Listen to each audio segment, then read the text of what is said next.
Casa de Aldo Zílio, construída por seu avô Ângelo Zílio. Iniciou a construção em 1883 e a concluiu 5 anos depois. Em 1949 foi rebaixada.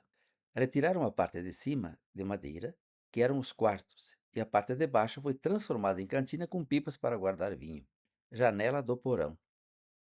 A história da construção desta residência pela família de Ângelo Zílio é muito intensa e interessante. Pode ser lida por completo no livro Retratos da Colônia, página 353. Na frente da casa está o Aldo Zílio, proprietário, e foi ele que contou toda a história da família e da construção da casa num misto de pedra e madeira.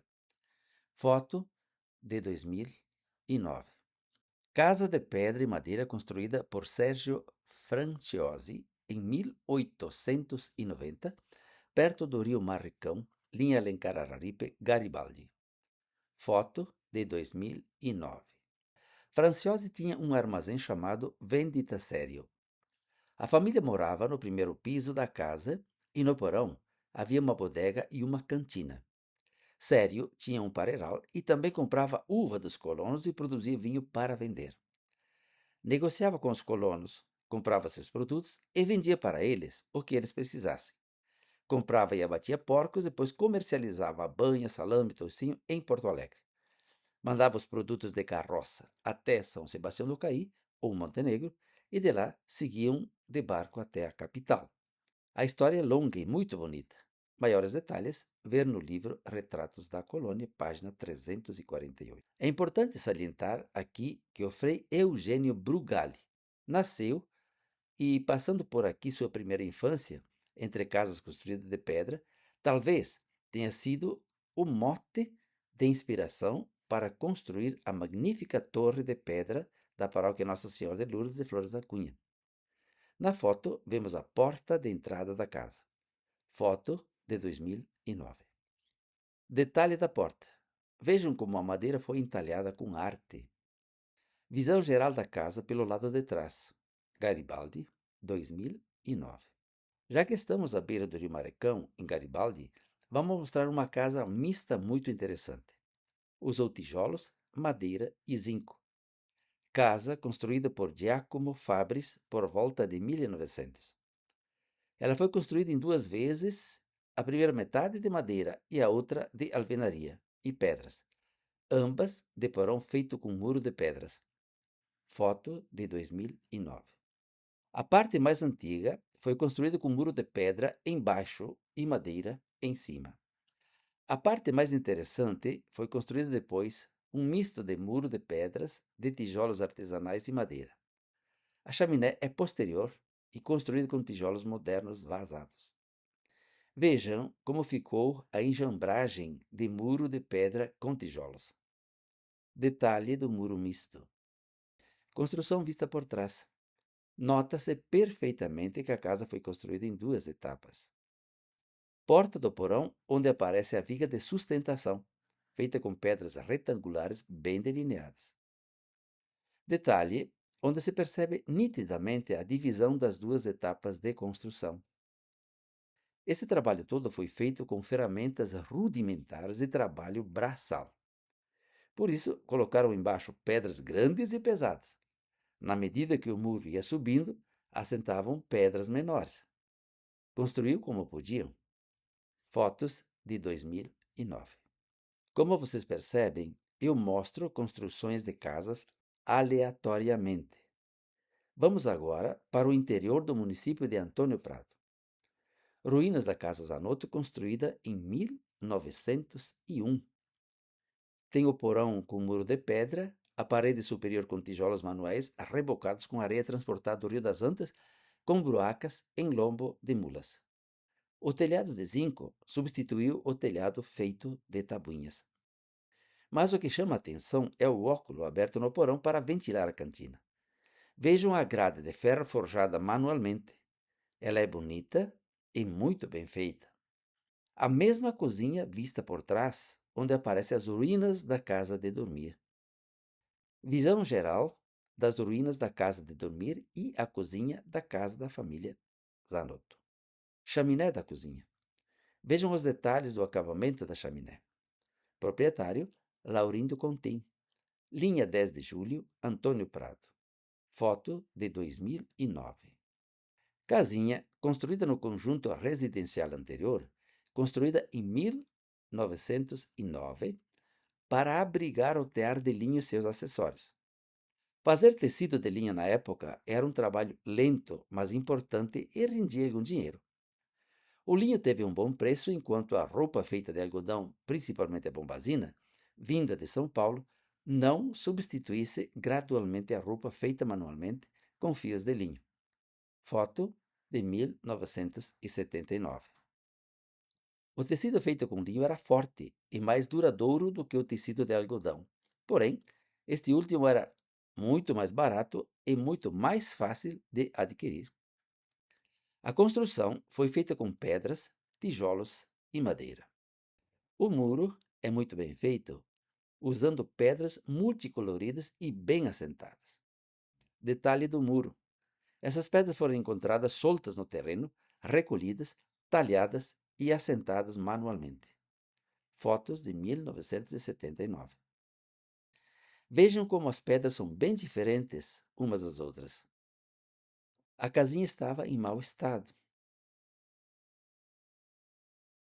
Agora, pelo menos, limparam tudo ao redor.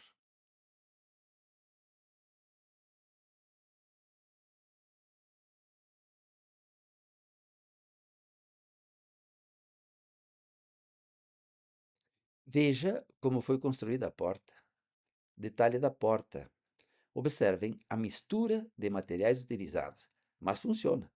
Tudo isso feito manualmente, sem muitos recursos, sem nenhuma máquina. A casinha vista por dentro. Um depósito de coisas, inclusive de rodas de carroça. Até que, enfim, em 2012, a casinha foi recuperada. Vejam como ficou bonita. Vocês viram toda a evolução foto após foto. No entanto, se passaram décadas nesse processo todo. Cada vez que eu passava por lá, registrava as alterações. Pena foi que eu batia as fotos por mero prazer e não tomava nota do mês e do ano que batia as fotos. Na máquina fotográfica, o dia em que se bate a foto fica registrado, mas ao passar para o DVD e depois para o sistema digital, infelizmente, a data original desaparece. Assim, não posso informar a data de todas as fotos, mas permaneceu o registro. Fica aí o recado. É possível preservar um bem cultural por conta, sem verbas públicas. Vale a pena. Essa casinha vai ser preservada por muitos séculos, uma vez que as pedras não apodrecem. Casa construída por Marco Marchetti em 1895. Proprietária atual, Lúcia Fabres Carenhato. Esta casa tem um porão feito com pedras brutas e a parte de cima feita com madeira de pinheiro. Foto 2001. Porão da casa onde aparece a proprietária Lúcia e as pipas usadas por Marco Marchetti, que era um homem alegre e festeiro. Certa vez, ao puxar o vinho de uma pipa numa festa, arrebentou o batoque. Não teve dúvida. Arrancou o revólver, deu um tiro na pipa e abriu outro furo para puxar vinho. Foto de 2001. Casa residencial construída pelos irmãos Paulo, Antônio e Marcelino Rossato em 1884. Vieram da Itália e se estabeleceram ali à beira da Estrada Geral, que ia de Caxias do Sul até São Sebastião do Caí. É uma das casas mais antigas de Caxias do Sul e ela mantém as características das casas italianas, inclusive as telhas. A parte da esquerda, coberta com zinco, foi construída bem mais tarde. Capela São Marcos, linha Feijó, Caxias do Sul. Foto de 2010. Porta da casa. Observem a harmonia que existe entre o uso de pedra e de tijolo na construção da parede. Casa feita com pedras, tijolos e madeira construída pela família Balestrin em 1889. O muro é feito de pedras sobrepostas sem amálgama e tem 60 centímetros de espessura. Os tijolos são unidos com amálgama de barro. Sérgio Balestrin vendeu a propriedade para a família Dalla Costa. A proprietária em 2009, quando batemos essas fotos. Observe que à direita há um apêndice mais recente com vigas de concreto que sustentam a parede de tijolos com uso de argamassa e cimento. A casa vista de frente. A parte mais baixa foi construída em 1954. Está rebocada somente na frente.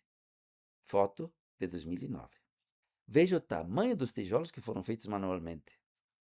A viga central é de madeira de pinheiro e atravessa a casa fora e fora.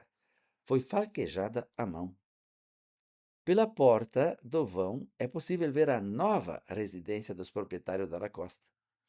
Foto de 2009. Casa de Maria Baquiqueiro, construída na década de 1920 a 1930. A casa tem muro de pedras amalgamadas com cimento e areia. A parte de cima é feita com tábuas de pinheiro, são naturais, nunca foram pintadas. Esta é a parte de trás. O que chama a atenção é a forma do acabamento do telhado. Capela Santo Antônio, Cacique Doble, 2003. Ludmila Guerro pousa na frente da residência da avó. Observem a açude que está perto da casa, criatório de peixes. Foto de 2003. Esta casa tem uma característica especial. Tem duas vigas feitas de cerne de gabriúva sustentada por uma coluna central e que vai de fora a fora da casa.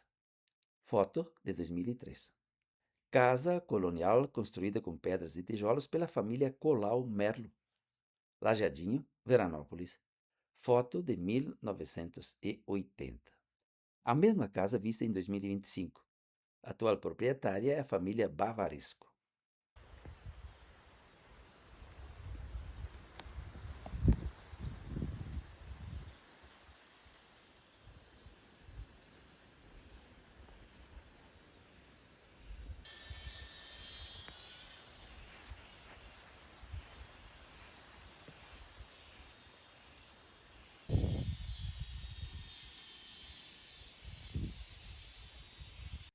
Casa de Afonso Cara, construída pelo pedreiro Virgínio Carlin entre 1900 e 1910, uma vez que ela foi construída em duas vezes. Construída com pedras brutas, amalgamadas e rebocadas com barro e posteriormente pintada a cal. Esse tipo de construção foi comum no início da imigração. Porém, foram poucos os exemplares que se preservaram porque, ao rachar uma telha, por exemplo, e infiltrar água na parede, o barro amolece e a casa aos poucos tende a cair. Um olhar atento percebe que a parede está desmoronando onde as telhas arrebentaram. Tentei com veemência, junto à família proprietária e com as autoridades competentes de Antônio Prado, para preservar essa pérola de arquitetura dos primórdios da imigração italiana. Mas o esforço foi inútil. Santa Ana, Antônio Prado, 2003. Dito é feito. Ao passar por lá em 2009, a casa já estava assim. Fotografei-a para que ficasse registrado, ao menos em foto, o modo com que os imigrantes italianos e seus descendentes construíam suas casas nos primórdios da imigração. Percebe-se as várias intervenções feitas anteriormente para que a casa ainda pudesse servir de moradia. Ela foi construída em duas vezes. A primeira somente com barro. Mais tarde foi usado reboco com areia e cal e ao final foram feitas algumas intervenções com cimento. Prestem atenção ao pé de araticum ou quaresmeira, que aparece ali na frente. Alguns anos depois, passei por lá e a casa já estava assim. Um ano depois, estava desse jeito. Aí está a evidência que a casa foi construída em duas etapas. A parte da esquerda foi construída somente com pedras e barro, já a parte direita foi construída com pedras, barro e reboco com cal e areia. Detalhe do muro, onde se observa uma parte de pedra e barro, com uma intervenção posterior feita com amálgama de areia e cal. Vista do interior do muro. Ruínas. Muro visto de lado, onde se apresenta o tipo de pedras brutas usadas na construção. Foi uma pena, uma lástima não terem preservado esta casa. Um dos poucos exemplares que ainda havia permanecido das primeiras e rústicas construções de pedra e barro, feita nos primórdios da imigração italiana. Todas essas fotos foram feitas em várias épocas, não foram batidas no mesmo dia, mas eu não tomei nota do dia em que bati as fotos. Fotografava toda vez que passava por lá. Em 2018, transitei por lá e a casa já não existia. Havia em seu lugar uma exuberante plantação de milho. Restou somente o pé de quaresmeira, que foi poupado para contar a história e indicar o local onde fora uma vez construída uma casa rústica feita com pedras brutas e barro esmagado com os pés. Saudoso lar de uma família italiana. Santa Ana, Antônio Prado, foto de 2018. Até agora mostramos aleatoriamente alguns exemplares de casas construídas nos primórdios da imigração italiana na Serra Gaúcha. Se o tema lhe interessou, você pode adquirir o livro Retratos da Colônia, onde você encontra uma vasta informação a respeito da habitação, transporte, produção, vida e costumes dos imigrantes italianos no Rio Grande do Sul. Veja informações abaixo nos cards. Para encerrar, mostramos uma casa que não é tão antiga, mas é emblemática. Ela mostra o ocaso, o fim da história antiga da imigração italiana. Na foto você vê uma casa com porão feito com muro de pedras que abriga uma cantina com várias pipas de vinho. A parte de cima é de madeira. O porão da cozinha é de tábuas. No pátio rodam pela última vez uma carroça puxada por mulas e um carrinho de tração animal. Nada de tudo isso que estamos vendo na foto ainda existe funcionando hoje em dia. Tudo isso foi do passado, não tão distante, e que nunca mais voltará a ser. Esta trilogia lhe dará uma noção completa de como foi a imigração italiana no Rio Grande do Sul. Você pode encontrar informações aqui debaixo, nos cards. Se você gostou desse vídeo, deixe seu like, se inscreva no canal e compartilhe com seus amigos. Muita gente gostaria de assistir esses vídeos, mas não sabem que existem. Então compartilhe com eles. E sábado próximo, às 20 horas, nos encontraremos novamente. É um belo